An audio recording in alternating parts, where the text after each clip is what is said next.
Hola a todos, soy Javier Calvo, trabajo en la empresa Integra Información y Comunicación y hoy estoy aquí para presentaros el siguiente taller tecnológico que vamos a llevar a cabo para las aulas, y en este caso vamos a hacer un NAS, que es básicamente un sistema de almacenamiento al que podemos acceder desde la red.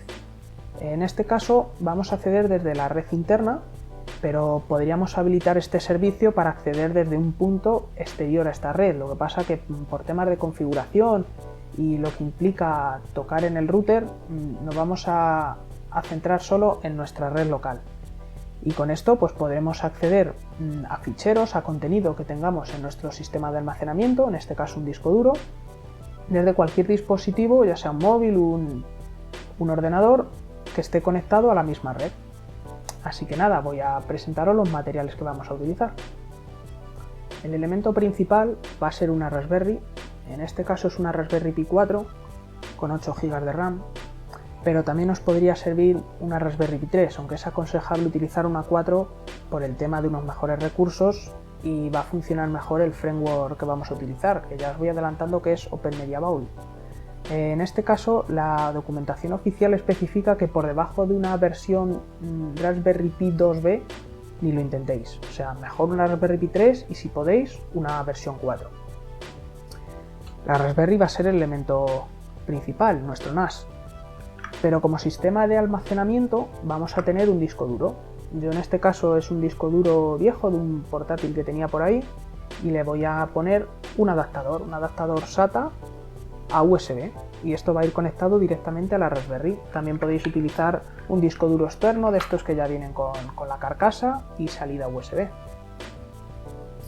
Otro elemento, la tarjeta microSD. En este caso os recomiendo una tarjeta de gama alta, ya sea la gama Extreme de SanDisk o una similar.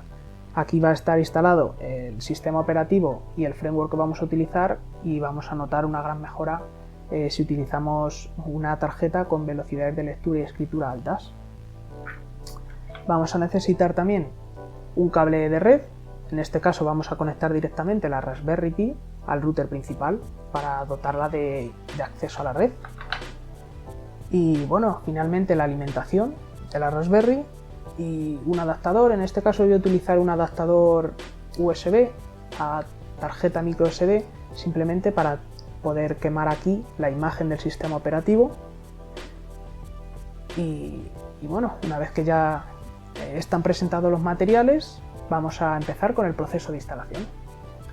El primer paso va a ser quemar el sistema operativo en nuestra micro SD.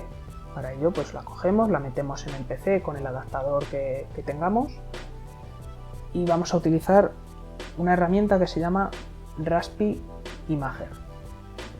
¿Vale? Podemos descargarla gratuitamente desde su web oficial, Raspberry Pi org, y desde aquí damos a descargar y la instalamos. Es un instalador muy sencillo. Con esta herramienta vamos a quemar el sistema operativo Raspberry Pi OS en nuestra SD, así que lo seleccionamos. Desde aquí podemos escoger varias distribuciones, así que directamente nos vamos a ir a la segunda opción que pone Raspberry Pi Other, porque queremos seleccionar la versión Lite, que es la que no tiene escritorio. En este caso, con el framework que vamos a utilizar, la versión con escritorio no funciona, así que seleccionamos la versión Lite y escogemos el sistema de almacenamiento, nuestra micro SD. En mi caso es de 32 GB y le damos a escribir. Nos dice que va a formatear la tarjeta, decimos que sí y esperamos a que el proceso finalice. Una vez que el proceso ha finalizado, simplemente le damos a continuar, diciendo que ya podemos extraer la tarjeta, y quitamos el programa. Si nos sale un error como este, simplemente le damos a cancelar. Es porque crea una unidad extra. No es que la cree, sino que Windows reconoce una unidad extra en el sistema de ficheros de la tarjeta, pero nada, simplemente le damos a cancelar, aceptar, y esto ya lo podemos cerrar. En este caso, lo que queremos hacer va a ser tener acceso a la tarjeta.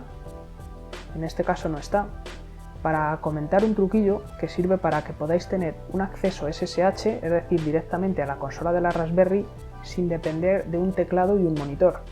Entonces, si os pasa lo que a mí en este caso, que ya la ha extraído automáticamente el programa, lo que vamos a hacer va a ser quitar la tarjeta del ordenador y volverla a conectar. Cuando volvamos a introducir la tarjeta al ordenador, nos va a volver a salir el error de la unidad G. Simplemente lo ignoramos, le damos a cancelar y ahora en el sistema de archivos de Windows ya vamos a ver la unidad F, en mi caso la unidad F, donde están los ficheros de instalación de la tarjeta SD. Entonces lo que vamos a hacer va a ser irnos a todos estos ficheros, a la carpeta raíz, ¿vale? Y vamos a crear un nuevo fichero, botón derecho, nuevo, y un documento de texto, un .txt. Lo vamos a llamar SSH y no vamos a escribir nada dentro. Con este fichero, ahora una vez creado, vamos a darle al botón derecho, cambiar nombre, pero en vez de cambiar el nombre, lo que vamos a hacer realmente es quitarle la extensión, el .txt, y le damos intro. En este momento nos va a salir una advertencia diciendo que al cambiar la extensión, el tipo de fichero ya no es un txt, es otra cosa. Simplemente le damos a que sí. Y con este pequeño truco hemos conseguido habilitar el acceso SSH sin necesidad de meternos a la propia configuración de la Raspberry, para lo cual necesitamos obligatoriamente un monitor y un teclado. Así que gracias a esto ya podemos hacer uso de un cliente SSH como el PuTTY o el MovaXterm y conectarnos a la consola de la Raspberry y hacer todas las configuraciones, todas las instalaciones sin necesidad de un monitor y un teclado externos. Dicho esto, ya podemos sacar la tarjeta microSD del ordenador, simplemente la expulsamos y ya estamos listos para meterla en el hueco de la microSD y conectar la Raspberry, el disco duro por USB a la Raspberry y todo ello pues a la alimentación y al cable de red. Así que ahora cuando lo tenga todo montado volvemos y ya podemos empezar a trabajar con la Raspberry. Como veis ahí ya está la Raspberry instalada, está conectada al disco duro, al cable, a la alimentación. Además yo le he puesto un monitor y un teclado, pero bueno, estos dos últimos elementos no son necesarios. Y vamos a acceder a la Raspberry para hacer una preconfiguración antes de la instalación del firmware principal, para dejar seleccionados unos ajustes y actualizarla. Y bueno, para ello nos vamos a conectar por un cliente SSH. Pero para conectarnos a este cliente vamos a necesitar saber la IP que el router le está dando a nuestra Raspberry. Para ello podemos usar, por ejemplo, un programa como este, Advanced IP Scanner, o si queréis una aplicación que está para Android y para iOS, que sirve exactamente para lo mismo. Analiza los dispositivos que hay conectados a la red y os da la IP. Así que nada, este programa es gratuito, la aplicación también, podéis descargarlo y cuando lo abráis os da la opción de instalarlo o de ejecutarlo. Yo lo voy a ejecutar directamente. Y aquí lo tenemos. Simplemente yo le voy a poner el rango de IPs, que sé yo que está funcionando mi red, y le damos a explorar. Va a tardar unos segundos en empezar a reconocer dispositivos, como veis ahí. Y ya en el momento que vemos que hay uno que se llama Raspberry Pi, ya lo podemos pausar. Y como vemos aquí, a mí me está asignando el IP 192.168.179. Con este IP ya podemos hacer uso de un cliente SSH, como puede ser el MovaXterm o el PuTTY. Los dos son programas gratuitos, los podéis descargar desde la página oficial. Y con estos datos vamos a entrar a la Raspberry. Entonces, por ejemplo, yo voy a utilizar el Mova y vamos a abrir una conexión SSH. En este caso le damos a sesión, SSH, introducimos la IP que hemos sacado con el otro programa, 192.168.1.79 en mi caso. El usuario para acceder al sistema operativo es pi y cuando nos solicite una contraseña le escribiremos Raspberry. Le damos a OK. A mí no me va a solicitar una contraseña porque ya tenía la sesión guardada de unas pruebas anteriores, pero bueno, si os la solicita, ya os digo, es Raspberry, tal y cual está escrita. Así que una vez que ya tenemos este acceso a nuestra Raspberry, vamos a hacer unas configuraciones. En primer lugar, vamos a modificar la región del Wi-Fi para seleccionar la española, y para eso vamos a escribir el comando sudo raspi-config para acceder al menú de configuración de Raspberry Pi OS. Así que en la opción Interface Options, no, perdonad, Interface Options no, en Localization Options, la última, WLAN Country, simplemente buscamos España.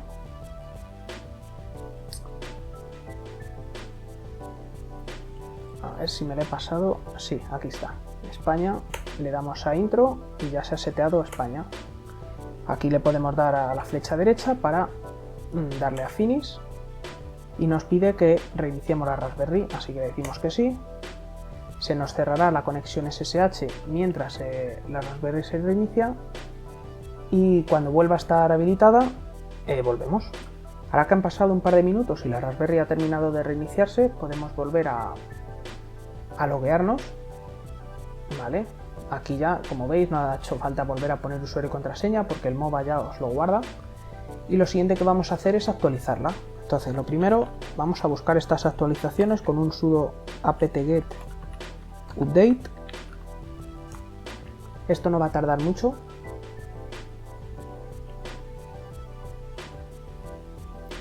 Y una vez que finalice el proceso tenemos que instalar estas actualizaciones.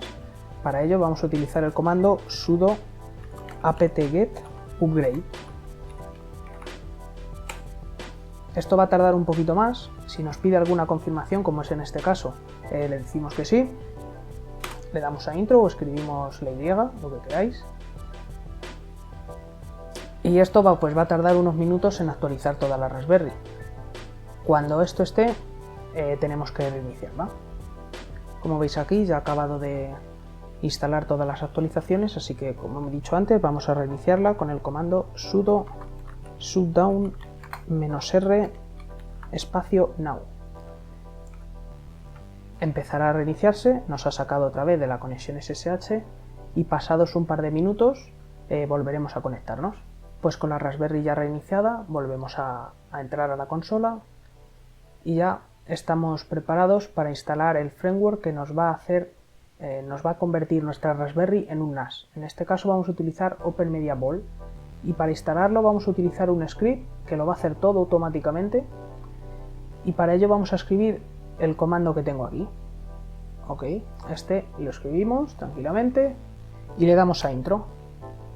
Va a empezar a hacer todo un proceso de instalación y va a tardar bastante, ¿vale? Puede tardar a lo mejor 10-15 minutos, va a depender también de la Raspberry que tengáis, de la tarjeta microSD que tengáis. Y cuando finalice, él solo va a volver a reiniciar la Raspberry y va a volver a arrancar, pero en este caso ya nos arrancará el servicio que nos va a permitir desde un navegador acceder a toda la interfaz de gestión de nuestro NAS. Así que cuando finalice todo el proceso, volvemos. Bueno, pues el proceso de instalación ya ha terminado. A mí me ha tardado unos 10 minutillos y como podéis ver, ella sola se ha reiniciado, por eso nos ha sacado de la conexión SSH y ya no la necesitamos para nada. Podemos volver a entrar si queréis para comprobar que ha vuelto a reiniciarse bien, pero aquí ya no tenemos que hacer nada, ya estamos preparados para acceder al navegador y en una nueva pestaña introducir la IP de nuestra Raspberry, en este caso 192.168.1.79, y al acceder ya nos va a abrir el servicio que está corriendo en nuestra Raspberry, OpenMediaVault. Para entrar a esta interfaz de configuración introducimos admin y de contraseña OpenMediaVault. Voy a mostrarlo aquí, OpenMediaVault. Hacemos login y ya tenemos nuestra interfaz desde donde vamos a hacer todo. Lo primero aquí va a ser irnos a las opciones generales y cambiar la contraseña por defecto. Yo no la voy a cambiar, pero que sepáis que es algo muy recomendable porque todo el mundo que se instale este framework por defecto tiene el mismo usuario y contraseña, pero bueno, como vamos a trabajar en nuestra área local no es estrictamente necesario hacerlo ahora. Y lo segundo que vamos a cambiar va a ser la zona horaria, para seleccionar, en vez de Europa London, vamos a poner Europa Madrid. A ver si lo encuentro por aquí. Aquí está, Europa Madrid. Así que le damos a salvar. Y con esto estaríamos preparados para empezar a configurar nuestro sistema de almacenamiento. Por cierto, cada vez que hacemos un cambio, o la mayoría de las veces que hacemos un cambio, nos va a saltar un cartel amarillo indicándonos que ha cambiado y debemos aplicarlo. Si no, aunque le demos al botón de salvar, no es suficiente para guardarlo. Esto tardará unos segundos y bueno, esperamos a que finalice. Voy a enseñaros las opciones que muestra este panel, porque aunque parezca mucho, se ve muy rápido y son muy sencillitas y muy intuitivas.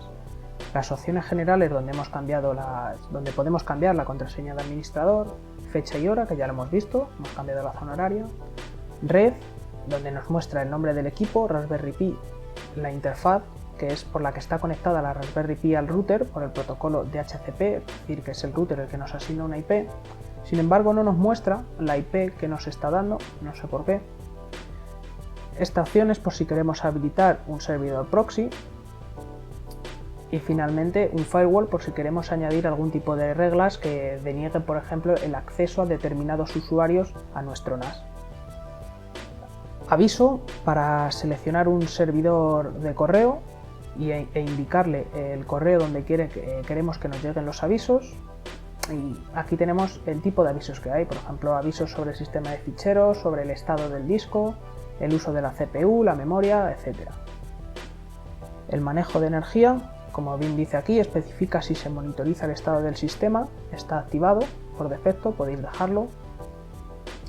Y programar tareas del estilo encendido, apagado, para si en un momento concreto queréis que se os apague el NAS o queréis que se os encienda. Monitorizar, que está deshabilitado, lo mismo, es muy parecido, es para habilitar estadísticas de rendimiento de CPU y memoria.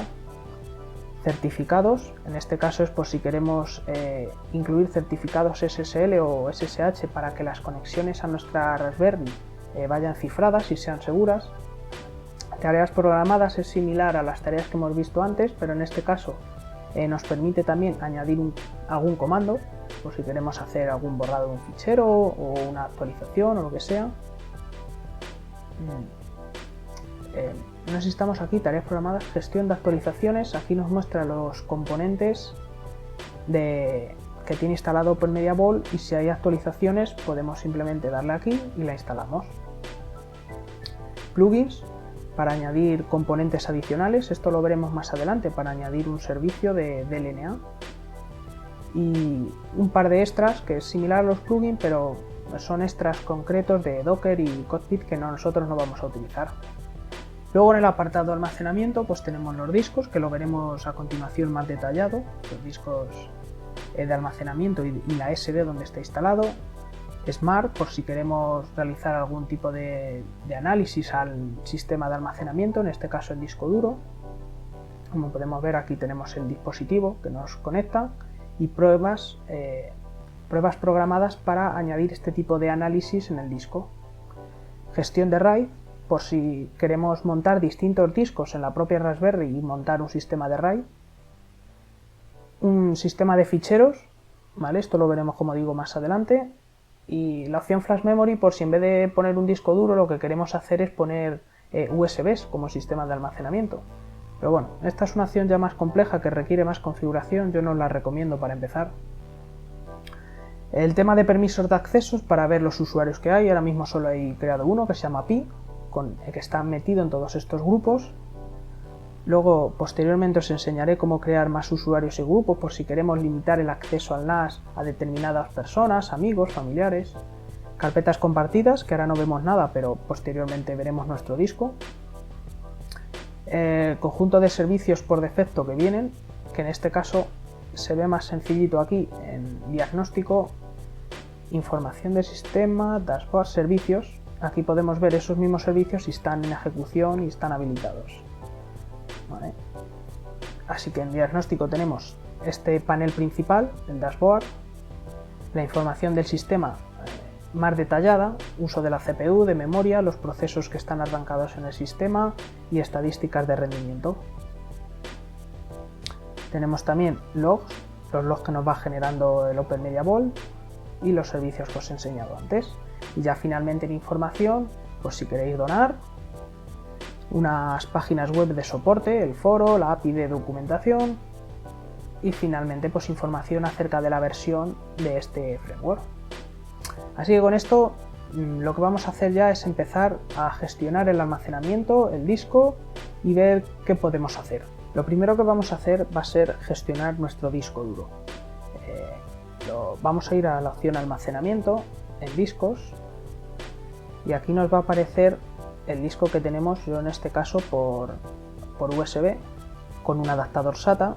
Vemos que tiene 150 GB y este es el que vamos a utilizar para almacenar nuestros ficheros y compartirlo con el resto de dispositivos en red.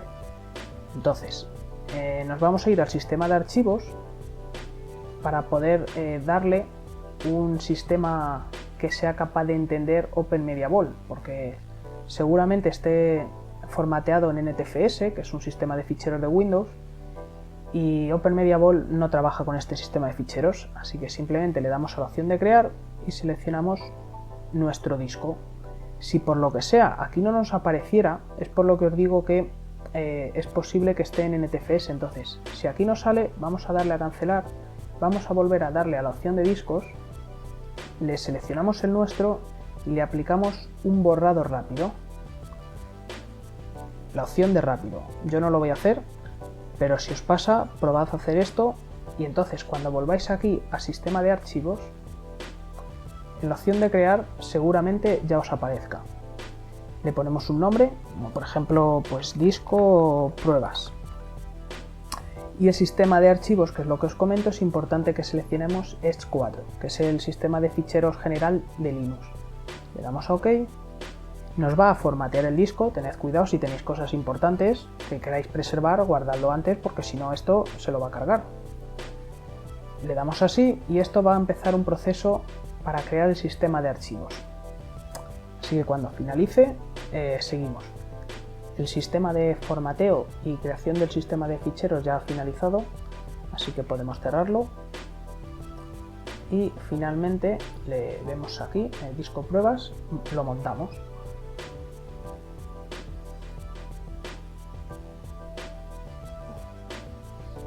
Tarda un poquito y una vez que esté montado podemos aplicar la configuración. En el momento que quede montado ya vemos aquí que detecta la capacidad que tiene y podemos seguir trabajando cuando finalice la aplicación de los cambios. Esto suele tardar unos segundos, pero bueno, no debería demorarse demasiado.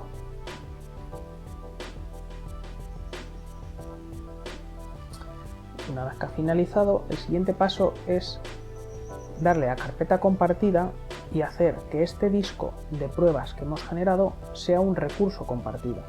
Entonces le damos a añadir y le vamos a dar un nombre a nuestro recurso, por ejemplo, disco compartido. Y vamos a seleccionar un dispositivo, en este caso disco pruebas, que es el que hemos creado ahora mismo. La ruta la dejamos por defecto y en permisos, para evitarnos problemas, le vamos a dar que todo el mundo tenga permisos de lectura y escritura, aunque no sea la opción más segura. Le damos a salvar y aplicamos la configuración. Cuando se aplique esta configuración ya estamos listos para utilizar los servicios que nos van a permitir acceder a este disco, a este recurso compartido. Vamos a ver tres servicios que nos van a permitir distintas funciones. Así que voy a empezar a explicaros uno a uno cada uno de ellos. El primero de los servicios que vamos a ver es Samba, que es un protocolo que se utiliza para poder disponer de un recurso compartido en Windows cuando tiene un sistema de ficheros de Unix, como es en este caso, que nuestro disco compartido estaba en el sistema de archivos ESC4 y Windows de primeras no lo entiende. Entonces vamos a usar este protocolo para poder ver este recurso compartido como una carpeta de red desde el explorador de Windows. Así que nada, nos vamos aquí donde dice servicios y en SMB, Samba o SMB es lo mismo, vamos a habilitarlo. Y una vez habilitado le damos a salvar.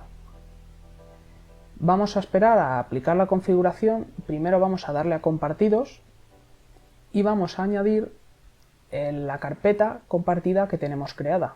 En este caso se llama disco compartido. Después vamos a bajar, aquí donde dice público lo vamos a poner en solo invitados. Esto es para que podamos acceder a este disco compartido sin necesidad de contraseña. Y luego, bajando las opciones, nos vamos a ir a atributos extendidos y lo vamos a habilitar. Esto es una serie de funciones que nos van a permitir asociar estos dos sistemas de ficheros, NTFS y Escuadro, de una mejor manera para que Windows los lea. Y guardar atributos 2 están en relación a lo que os acabo de decir. Así que estas dos opciones las activamos. Finalmente le damos a salvar y ahora ya podemos darle aquí a aplicar la configuración. En este momento lo que tenemos es que nuestro disco compartido ya debería quedar visible desde el propio explorador de Windows como un recurso de red y acceder a él directamente. Cuando ha terminado de aplicar la configuración, simplemente nos vamos al explorador de archivos y aquí en los recursos de red ya nos va a aparecer la Raspberry Pi. Este es el nombre del equipo y aquí, como vemos, está el disco compartido, que accedemos y no hay nada, no tenemos nada metido todavía y lo podemos ver. Aquí lo que puede ocurrir es que en función de la versión de Windows que tengáis no os aparezca este recurso compartido, y esto es porque hay unos problemillas con Windows 10 en los que utiliza distintos tipos de protocolos Samba para comunicarse. Entonces, lo que yo os recomiendo es que si no lo veis, vayáis a la PowerShell, ¿vale? En Windows, la abráis como administrador, botón derecho, abrir como administrador, e introduzcáis estos comandos. Lo tengo aquí en el blog de notas, ¿vale? El primero de ellos es el que veis aquí, simplemente lo vais copiando, lo ponéis aquí y le dais a intro. Y después introducís este segundo. Lo que van a hacer estos comandos realmente es deshabilitar el protocolo Samba 2.0 y habilitar el 1.0. Con esta versión 1 no os da problemas y se va a poder comunicar, pero con las dos activadas da conflicto y por eso pueden surgiros estos problemas. Así que nada, con esto quedaría finalizado el servicio de Samba y ya podríamos acceder a él desde cualquier ordenador Windows conectado a la misma red. El segundo servicio que os voy a enseñar es DLNA. Es una tecnología que nos va a permitir reproducir contenido multimedia desde un dispositivo que está conectado en la misma red. En este caso, nuestro contenido multimedia va a estar en el disco compartido, en nuestro NAS, en la Raspberry, y vamos a poder acceder a él desde dispositivos compatibles con DLNA, como pueden ser televisiones medianamente modernas, consolas, smartphones, otros ordenadores. Así que vamos a ver cómo se activa. En este caso es un servicio que no viene por defecto y lo tenemos que instalar, pero es tan sencillo como venirse aquí al sistema, a la opción de plugins y escribir mini DLNA, que es como se llama este servicio, el plugin para OpenMediaVault. Así que nada, lo seleccionamos y le decimos que lo instale. Esto va a empezar a descargar una serie de paquetes y cuando finalice este proceso, para no alargar demasiado el vídeo, retomamos. Como veis, el servicio ya ha terminado de instalar el plugin, así que nada, le damos a cerrar, vamos a recargar la página y en este momento, como veis aquí, en los servicios ya hay uno nuevo, el DLNA. Así que lo único que tenemos que hacer es habilitarlo, salvar la configuración y antes de aplicarlo vamos a compartidos y siguiendo la misma lógica que hemos hecho antes vamos a compartir nuestra carpeta. Aquí sale disco compartido. Vamos a seleccionar que coja todos los tipos de ficheros multimedia y le damos a salvar. En este momento ya podemos aplicar la configuración. Yo ahora lo que voy a hacer es mostraros en el mismo ejemplo, utilizando el programa VLC, la manera de acceder. Lo que pasa que como no tengo ningún fichero multimedia, pues vamos a ponerlo directamente. Entonces vamos a aprovechar el protocolo Samba que hemos activado antes y vamos a meter aquí cualquier película. Está en el explorador de archivos, disco compartido. Tengo yo por aquí una película, una de tantas, Una mente maravillosa. Os la recomiendo, por cierto. Pues nada, le damos a copiar y simplemente pegar. Como esto va a tardar un ratito en pasarse, En cuanto esté pasado, os volvemos con el vídeo. Bueno, pues ya ha terminado de pasarse la película, ya tenemos algo que ver. Y en este caso, si queréis utilizar el servicio de LNA desde una televisión o una consola, pues tendréis que iros a ese dispositivo, buscar dónde se habilita esa opción o ese servicio y entonces acceder al NAS. En este caso yo os voy a hacer la prueba con el VLC, un reproductor en el propio equipo, para que veamos cómo se accede. Así que nada, vamos a abrirlo. Y en la opción Plug and Play Universal, como veis aquí, sale Mini DLNA. El Jellyfin no hagáis ni caso, que es otro servicio que tengo yo por ahí corriendo. Le damos a Mini DLNA, opción de vídeo, todos los vídeos, y como veis aquí, ya aparece la película que nos hemos pasado. Simplemente con un doble clic, pues ya empezaría a reproducirse y podemos verla. Esta reproducción se está haciendo a través de la red, no está cogiendo mi disco duro local del equipo donde están las películas y la está viendo, sino que va a través de la red gracias al NAS. Y os lo voy a enseñar también en el teléfono, a ver si podéis verlo, con el reproductor VLC también, que es compatible con DLNA, con Samba, como podéis ver aquí en la pestaña Explorar. Podemos ver en la Raspberry por el protocolo Samba que tenemos la película también. En este caso vamos a irnos al Mini DLNA Server y si le damos, pues podemos acceder a la película y empezará a reproducir de la misma manera. Entonces, como veis aquí, pues tenemos la capacidad desde cualquier dispositivo de la red ver nuestro contenido multimedia, ya sea películas, escuchar música, lo que sea, gracias al NAS y a este protocolo. Y el último servicio que vamos a activar en nuestro NAS es el protocolo FTP. Esto ya lo podemos cerrar. El protocolo FTP nos va a permitir transferir ficheros de un dispositivo a otro, en este caso desde el NAS a cualquier dispositivo que esté conectado a la red, y transferir archivos de manera local. También funciona para irnos a través de la red externa, pero es un protocolo inseguro, entonces yo solo recomiendo usarlo en nuestra red interna, que es lo que estamos utilizando ahora. Así que nada, en servicios, FTP, vamos aquí a la opción y lo habilitamos. Tenemos otras opciones de configuración, como por ejemplo el número máximo de conexiones que nos permite hacer en un mismo ordenador. Yo le voy a poner 5 para enseñaros ahora unas pruebas, si no, no me va a dejar. Y el FTP anónimo le voy a enseñar también para que veáis lo que es y hacer pruebas, pero os desaconsejo que esté habilitado. Y el resto de configuración podemos dejarla por defecto. Así que una vez que está puesto, le damos a salvar. Tenemos otro tipo de pestañas, como por ejemplo para habilitar las conexiones SSL para que la información vaya cifrada, pero para esto necesitamos un certificado, así que de momento lo vamos a dejar. Lista de excluidos, por si queremos añadir algún tipo de evento de exclusión, como el número máximo de intentos de login o el máximo de conexiones por host, que esto ya estaba integrado en la otra interfaz. No vamos a añadir nada.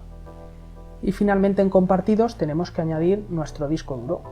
Si le damos a añadir, le damos a la carpeta compartida y seleccionamos nuestro disco compartido. Salvamos y finalmente aplicamos la configuración. Va a tardar unos segundos, mientras tanto os voy a enseñar el cliente que vamos a utilizar para conectarnos con este protocolo. Se llama WinSCP, es muy famoso, muy común, es gratuito, podéis instalároslo en Windows y nada, muy sencillo. Vamos a ver cómo podemos pasarnos archivos desde nuestro propio equipo local al NAS. Vamos a ver si termina esto. Y mientras tanto voy a ir abriendo el programa WinSCP, yo ya lo tengo instalado. Como vemos aquí, pues nos permite elegir el protocolo. El que hemos activado es el protocolo FTP y debemos poner la IP de nuestra Raspberry, en este caso 192.168.1.79. Cuando he activado el FTP anónimo es porque este programa permite acceder de manera anónima sin ningún usuario y contraseña.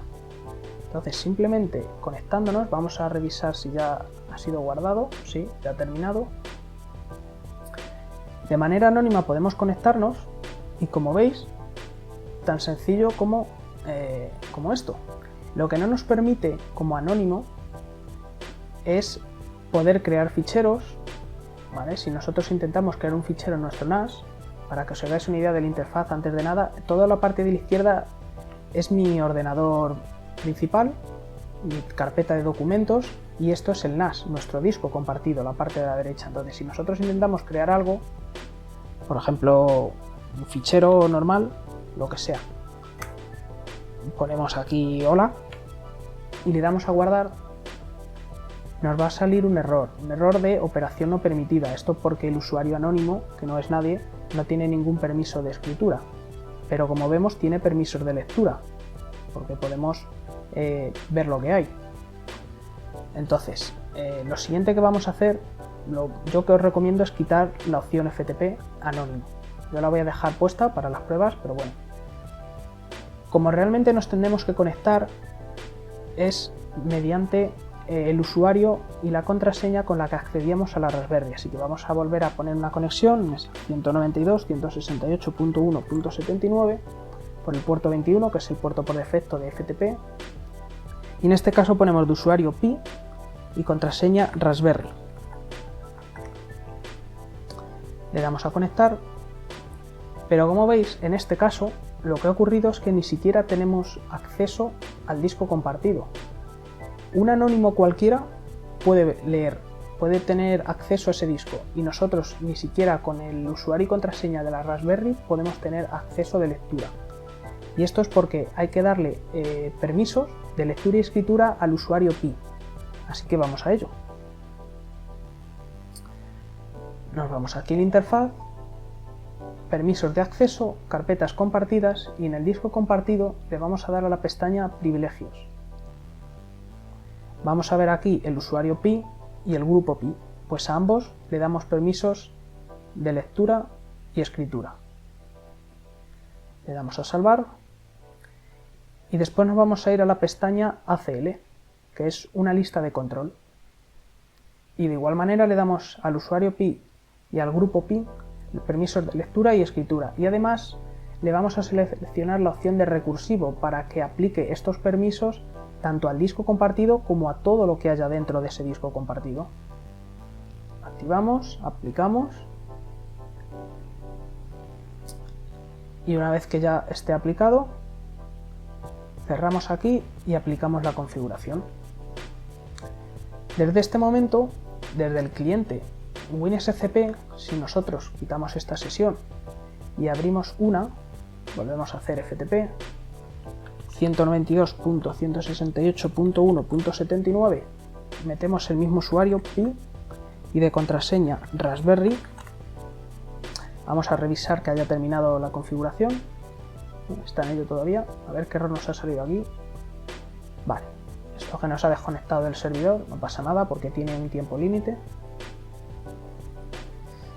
Y a ver si termina de aplicar los cambios para poder trabajar con el usuario pi. Ya está, ya ha finalizado. Si entramos con usuario pi, contraseña Raspberry, como vemos aquí, ya está el disco compartido, donde antes no aparecía. Pero es que además, si nos metemos, podemos crear un fichero. GG, intro, escribimos aquí hola, guardamos, y no nos ha dado ningún error. Como veis, ya está aquí. Podríamos, si queremos, mover contenido de un lado para otro, por ejemplo esto, detalles CSV que tengo por aquí, no sé qué será ahora mismo, lo movemos y ya lo tenemos, y de la misma manera pues podríamos moverlo desde el NAS hasta aquí. Lo que estamos es utilizando un protocolo de transferencia de ficheros, así de simple. También podemos usar el protocolo FTP desde, por ejemplo, nuestro smartphone.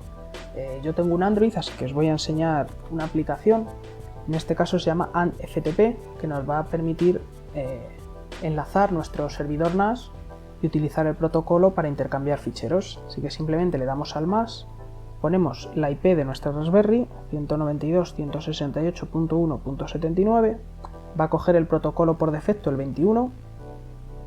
En usuario podemos escribir pi y contraseña Raspberry. En este momento le damos a salvar, Ok, configuración guardada correctamente y ya nos aparece aquí la carpeta FTP. Si accedemos vemos el disco compartido y como vemos todos los ficheros que teníamos dentro. Por ejemplo, podríamos subir algo desde nuestro teléfono móvil al NAS. Simplemente le damos aquí al teléfono, buscamos una imagen que tengo por aquí en Pictures y le damos al icono de subir. Se va a enviar, no ha tardado nada, ok. Y ahora si le volvemos a dar a la nube que representa nuestro NAS, como vemos está ahí. Y no solo eso, sino que también si ahora le damos aquí al programa WinSCP y actualizamos, como vemos ya está subido. Es decir, ese fichero en un momento se ha movido de un sitio a otro. Y con este sencillo protocolo pues podemos mover ficheros desde cualquier dispositivo a nuestro NAS. Y ya finalmente, para terminar este taller tecnológico, os voy a enseñar a gestionar usuarios. Por ejemplo, si quisiéramos añadir a un amigo, un familiar, y quisiéramos que solo tuviera permisos de lectura, porque no nos interesa que toquen y que modifiquen nuestros ficheros, pues vamos a crear un usuario específico para él. Nos vamos aquí a permisos de acceso, el usuario, añadir. Vamos a añadir un usuario y le vamos a poner, por ejemplo, nombre familiar. A un familiar. Estos campos no son obligatorios, vamos a poner una contraseña, también va a ser familiar, es una prueba, familiar. Y le damos a salvar. No hace falta que me lo guarde, aplicamos la configuración y esperamos a que cargue el usuario. Una vez que ha finalizado, nos vamos, como antes, a las carpetas compartidas, a nuestro disco y en la opción de privilegios nos aparece uno nuevo, familiar. Le decimos que solo queremos que pueda tener permisos de lectura. Le damos a salvar y aplicamos la configuración. En este momento, si nosotros quisiéramos, por ejemplo, utilizar el protocolo FTP, aquí directamente abrimos una nueva sesión, utilizamos el protocolo FTP y accedemos a nuestro NAS, en este caso con usuario familiar, contraseña familiar. Vamos a revisar que ya haya sido cargado. Lo de la desconexión del servidor son sesiones anteriores que las desconecta si hay inactividad y esto sigue creando el usuario. Así que bueno, vamos a esperar a que finalice, que no debería de tardar mucho. Y cuando esté, pues probamos a hacer la conexión. Vale, ya está, ya ha terminado. Así que le damos a conectar. Como vemos, sale el disco compartido y todos los ficheros. Pero si, por ejemplo, le diera por borrarnos nuestra película, eliminar, si le damos a eliminar, nos va a salir que la operación no está permitida. Es decir, hemos hecho un usuario que tiene los permisos que nosotros consideramos que debe de tener. Así que solo puede leer, pero no puede modificar nada. Y con esto pues ya hemos visto las opciones más significativas para poder crear nuestro NAS a través del framework OpenMediaVault. Y nada, espero que os haya gustado, que os haya quedado claro cómo crear vuestro propio NAS y que nos veamos en próximos talleres. Hasta luego.